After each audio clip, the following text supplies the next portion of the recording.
दोस्तों की हाल चाल ने जनाब तुसी वेखदे पे हो अपना देश पंजाब टीवी ते मैं तुहाडा मेज़बान मोहम्मद नदीम खरल। सब तो पहला अपने चैनल को करना है सबसक्राइब ते बेल आइकन ते क्लिक करना है। अच्छी ते बेहतरीन वीडियो का नोटिफिकेशन हमेशा ही तरह तुहानू मिलता रहे, तुसी वेखदे रहो। अज तो 3 दिन पहले 4 दिन पहले एक अजीम नवी बच्चे की वीडियो पाई सी, घर की एक मझ सी, वो जनाब अजे तक सूई कोई नहीं। अलहमदुलिल्लाह ये भाई मनवर आए ने सियालकोट तो, इन्होंने जिन्हें पसूर और सियालकोट दरम्यान चुइंडा पिंड गलबन उतों आए ने, इन्हों के नाल सौदा होया बड़े भाई और और साल बजुर्ग भी आए ने। तो जनाब ये मझ उन्होंने खरीदी है 3,80,000 रुपए की। सौदा साडा फोन ते होया सी, बादों कत नहीं आने कर रहे थे, मैं असरार किया तुसीं आ जाओ और आके अपनी तसल्ली करके लै जाओ, क्योंकि माल जड़ा जी मुल वाला है। और ये मनवर भाई और उन्होंने बजुर्ग साढ़े दोवें बजुर्ग ने और उस तो भी बड़े भाई इस पासे खड़े ने। ये जनाब उतों आए ने 3,80,000 रुपए के 10,000 रुपये बयाना भेजा। बाकी जनाब उन्होंने बाई हैंड ਜਿਹੜੇ पैसे ने बजुर्गों ने दिते, चाचे होरां ने दिते, जनाब वो मझ लैके जा रहे हैं, सियालकोट जा रही है। कमेंट्स लै लैने कि किवें लग्या इत्थे आके। फॉरन च भी रहे ने दोनों भरा, कोरिया च उत्थे वीडियो वेंदे सन। ए भाई ये तो नहीं वेंदे सन मनवर भाई तो हुण पता लग्या दस्सिया ते चैनल जिन्हां सबसक्राइब नहीं किया कहंदे करांगे।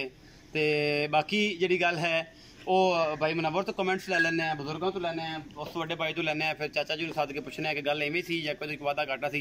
जी मनवर भाई किवें लग्या आरफ वाले सरजमीन ते आके, नीली ते आके सियालकोट तो? माशाल्लाह जी नदीम भाई मिल के बहुत अच्छा लगा। सब तो पहला तो बहुत नाइस इन्हों की डीलिंग है। वो है होया सानू कि मझ लईए तो माशाल्लाह जिस तरह की इन्हें दसिया ही उस तरह मझ। तो उस तो वड्डी गल है कि मेहमान नवाज लोग ने, इन्हों का बहुत बहुत शुक्रिया कि सौदे तो अलावा भी इन्होंने साडा जिहड़ा ना बहुत आवभगत की है। तो जिमें कि पंजाबियों का कल्चर है वो मुताबिक इन्होंने की है। तो इस वास्ते इन्हों का बहुत ज़्यादा शुक्रिया, बहुत अल्लाह ताला इन्हों का काम च खैरो बरकत अता फरमाए। तो जिस तरह गल की है सेम एज इट बिल्कुल उसने जिहड़ा ना वो माशाल्लाह इन्हें जिहड़ा ना उसने वादे पूरा किया। तो बस इस तरह ही वो जी गल कर रहे हैं नदीम भाई, बिल्कुल इस तरह ही 10,000 रुपया सिर्फ वो हाँ ऑनलाइन एडवांस दिता है। तो बाकी आके इतने आए हैं मझ वेखी है, तो हुण मझ असीं लैके जा रहे हैं। मनवर भाई जो फॉरनर ने दोस्त जिन्हें या जो दोस्त इस मामले तो जो लोग फ्रॉड ऑनलाइन कर रहे हैं, कोई इस तरह की फीलिंग्स और दोस्तों की मशवरा देना चाहोगे अपना देश पंजाब टीवी के बारे कि देश पंजाब अपना देश पंजाब जो वाकई पंजाबियों का चैनल है तो सारे दोस्तों का चैनल है, उस बारे थोड़े कमेंट्स और राय लैनी है और थोड़े कोई मानी कुरानी लैनी है कि मेरी दिल रखने वास्ते ने कि तुहानूं जो लग्या तुसीं ओह दस्सो। अरे जी साडा तो मेरा तो जस्ट 2-3 घंटे पहला तो मकसद मैं जानना पे नदीम भाई नूं।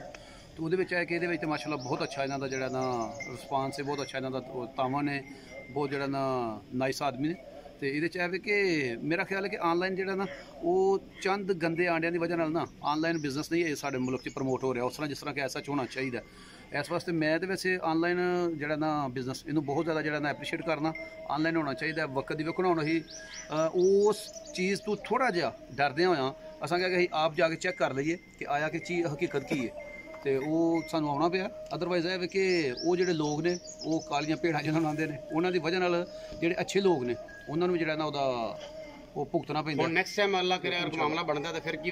हाँ बिल्कुल बिल्कुल जी, अगर नेक्स्ट टाइम सानू कोई जरूरत बनती मझ की या इस इन्हों के नदीम भाई के तावन नाल कोई अगर लोड़ पे तो बहुत नाइस आदमी ने। इंशाल्लाह मैं बाकी दोस्तों जो कोई दोस्त जानने वाले ने या जो लोग वेख रहे हैं उन्होंने यहो है कि तुम इंशाल्लाह ताला जो इन्होंने गलबात करो, डील करो जी भी, वो इंशाल्लाह उम्मीद है कि बिल्कुल ठीक जो परफेक्ट रिजल्ट मिलेगा। Thank you so much. हाँ जी ताया जी किवें लग्या? वधिया। बशर पुत्र जिंदाबाद, बशर पुत्र जिंदाबाद। ये साढ़े बड़े वीर ने जनाब बशर भाई, तो उन्होंने एक डायलॉग है बजुर्गों साढ़े का सियालकोट तो ही आए, उन्होंने तलक नाल दे पिंड दे ने, बशर पुत्र जिंदाबाद जी भाईजान जी। माशाल्लाह जी जी नदीम भाई ने गल की, वैसे भी मैनू जाती तौर पर नदीम भाई ने जो गल शल हुई तो मैं जाती तौर पर मुतमईन सा। लेकिन ਜਿਹੜੇ मेरे तो ज़्यादा सियाने ने मेरे भाई वालद साहब ने वो कह रहे सन कि चलो भाई जाना जरूरी है, जाना अपने तौर पर हाँ जी चेक कर ले। मैं भी जनाब ने कहा कि तुसीं आप आ जाओ, सानू एतराज कोई नहीं। बिस्मिल्लाह माशाल्लाह अल्हम्दुलिल्लाह बड़ा अच्छा लग्या। इसों हट के भी उन्होंने नाल माशाल्लाह गपशप ला के बहुत अच्छा लग्या। चाचा जी अजीम दे चाचा ने, साढ़े भी चाचा ने, तो चाचा जी मझ का सारा कोऑपरेशन हो गया? हाँ जी। तुहानू 3,80,000 दसिया सी, 10,000 बयाना ऑलरेडी और 370 तुसीं लेना। हाँ जी। और जनाब सारा मामला तुसीं इन्हां ने करना और इंशाल्लाह हो जाएगा। ए मझ नूं एक नज़र मराओ जी, अनबैनी वाला जो सफेद थण सी ये जनाब यो मझ है ते अजीम ते माशाल्लाह जी सूई कोई नहीं मझ अल्लाह के फजल नाल। तुहानू दसिया सी कि फटे पंजाबी च मेली फिरदी है और इंशाल्लाह ये अजे भी मिलूगी। 2 दिन लै जाए, 3 दिन लै जाए, 1 दिन लै जाए, मगर ये कसर कोई नहीं। यह जनाब जा रही जेडे बेली कहते हैं कि नदीम भाई तुम दसते हो कि विक गई है वीडियो नहीं पाते, तो अज सानू ना असल तो मैं एक बंदे को कराना सी चैनल सबसक्राइब। तो मैं कहा चल यार ये नाले सबसक्राइब हो जाएगा, नाले दोस्तों ने वीडियो शेयर करांगे मनवर भाई। तो इन्हों की मुहब्बत का जनाब बेहद शुक्रिया, इन्नी चाह दी। और असी अलहमदुलिल्लाह अल्लाह के फजल नाल कोऑपरेटिव और जिन्ना भी अच्छा कर सकते हैं कोशिश करने एक अच्छा करिए।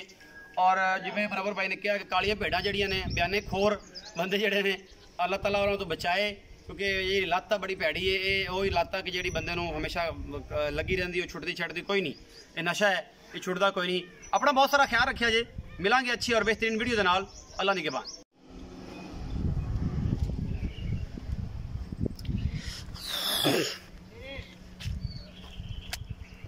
अल्लाह ते अल्लाह दे रसूल दे वाले ऐ जी जा रही इलासी की कमेंट तेरे मैच बारे? प्यार नाल जाए तो नगद मारदा जाए, क्योंकि मज तैयार है तो फिर लै जाओ पुत्त हुण किंदा मूंह ना। अल्लाह ते अल्लाह दे रसूल दे वाले खैरी सलामती।